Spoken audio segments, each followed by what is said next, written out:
Tu peux avoir acheté les plus beaux meubles, mais si tu fais ces erreurs, ton intérieur ne sera jamais aussi beau qu'il pourrait l'être. Aujourd'hui, je vais te montrer les 10 erreurs de déco les plus courantes et surtout comment les corriger facilement sans avoir à refaire complètement tout ton intérieur. Reste bien jusqu'à la fin parce que je vais te partager la clé pour transformer ton intérieur en un décor identitaire. Pas juste un décor instagrammable. Je suis Carole Armoriche, architecte et décoratrice d'intérieur. Ici, tu es dans mon espace, le journal d'une femme noire. Je te dis bienvenue. N'hésite pas à mettre un pouce en cliquant juste en dessous, le pouce.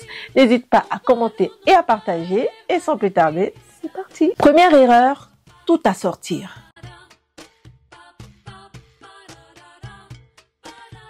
Canapé gris, coussin gris, tapis gris. Résultat, un intérieur vide, froid et sans âme.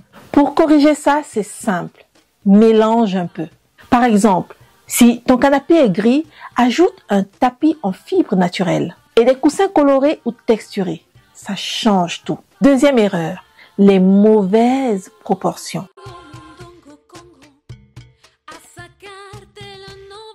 Un tapis minuscule sous une grande table ou un canapé immense dans un petit salon. Ça écrase la pièce. Une règle simple. Ton tapis doit toujours dépasser de 20 à 30 cm sous ton canapé. Et un canapé doit laisser respirer une pièce. Troisième erreur, oublier la lumière.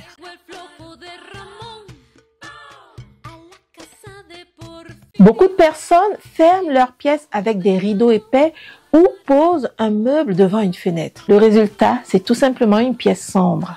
Solution simple, mets des voilages clairs. Ajoute un miroir devant une fenêtre et multiplie les points lumineux. Une lampe de table, une lampe sur pied, une suspension. La lumière, c'est le maquillage de ton intérieur. Quatrième erreur, copier les tendances sans réfléchir.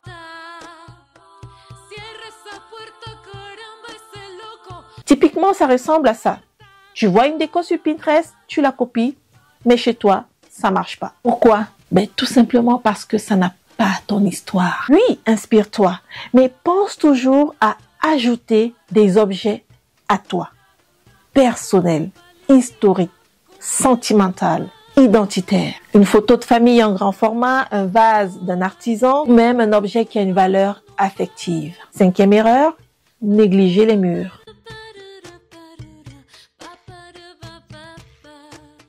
En général, ce qu'on voit, c'est soit ils restent tout blancs, nus et vides, soit qu'ils sont recouverts de petits cadres un peu partout ou d'objets, voilà, remplis d'objets, recouverts de plein d'objets. La bonne approche, 2 ou 3 grandes pièces qui inspirent, comme un grand miroir, une tenture textile ou un seul grand tableau qui attire l'œil. Sixième erreur, trop de petits objets déco.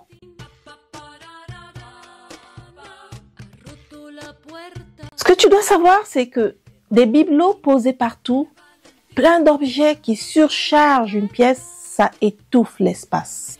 Ça vole la respiration. Habitue-toi à ne garder que les pièces, les objets et les éléments qui te parlent vraiment, qui ont vraiment du sens pour toi. Par exemple, un bol en raffia ou une bougie artisanale. Mais surtout, mets-les bien en valeur. Septième erreur, les couleurs mal dosées.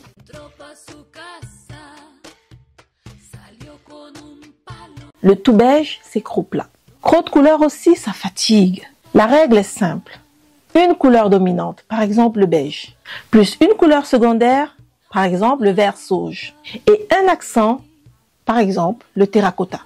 3 couleurs bien choisies, c'est suffisant. Huitième erreur, tout miser sur le style sans penser aux matières.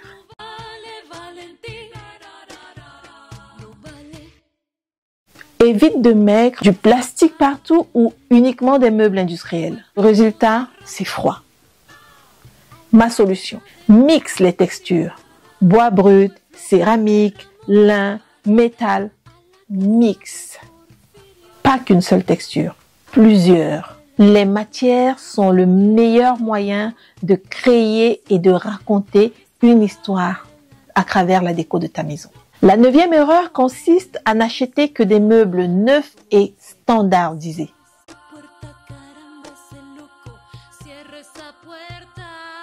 C'est le genre de meuble que j'appelle tout droit sorti d'un catalogue. Là encore, ça manque d'âme. Mon astuce, c'est de penser à toujours intégrer une pièce unique. Une table chinée, une chaise héritée ou une création artisanale. Ça deviendra le cœur de ton décor. Pour finir, la 10e erreur qui consiste à penser seulement à l'esthétique et pas à l'usage.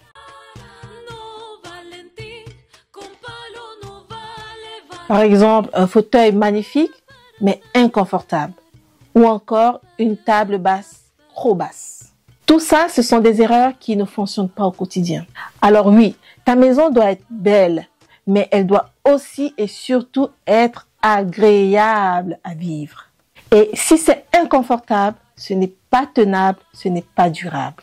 Voilà, tu connais maintenant les 10 erreurs courantes que beaucoup de personnes font.